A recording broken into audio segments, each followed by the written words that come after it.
katiwang. Kamalian ng mga kasalanan ng mga bitong ang halang lang, nag-aabang ang mga alagad ng kapo ng dilim. Habang ang mga matay tumitingin sa akin ang pailalim. Dumidilim na naman ang paligid ng masasamang loob. Nagbabalak na naman sa susunod na itataob. Naglipa na mga alipotes at tanggalamay na mga kasamaan ng mga dinudulutayang karahasan na pumapatay sa mabuting kaugalian na laman na dugo. Habang tumatagal ang mga kriminal na lumalago, nagtatago sa kaanyo ang malinis sa marurumi.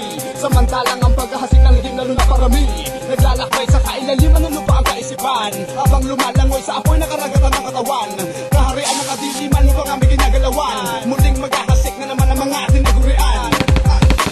Tayo na mga katunggali ko, sumama ka sa isang liriko. Bilisan mo na ang maghinga mo sa mga kataga na binibigay ko sa ko. Sakit mga salita ay wala ka na magagawa. Sa mabilis na tulang isinulat, nagmimistulang babala. Kaya mo bang tagalan na bendera dahil pinakalibiran ka na ng mga galamay? Sino masumaba? Handa mamatay sa mga kamay at isang liriko. Sino? Ang natihan at tagapin ng una. Alam mo naman na walang hangganan. Bakit sinusubukan mo lumaban na lumalaban? Umpi-umpi ka na uubusan ng bala. Dahil wala na makakahigit sa aking pagagupit. Pinakamalupit sa larangan ng prabihisan at patagisan. Di mo na magaya, masukiwi ka malaya.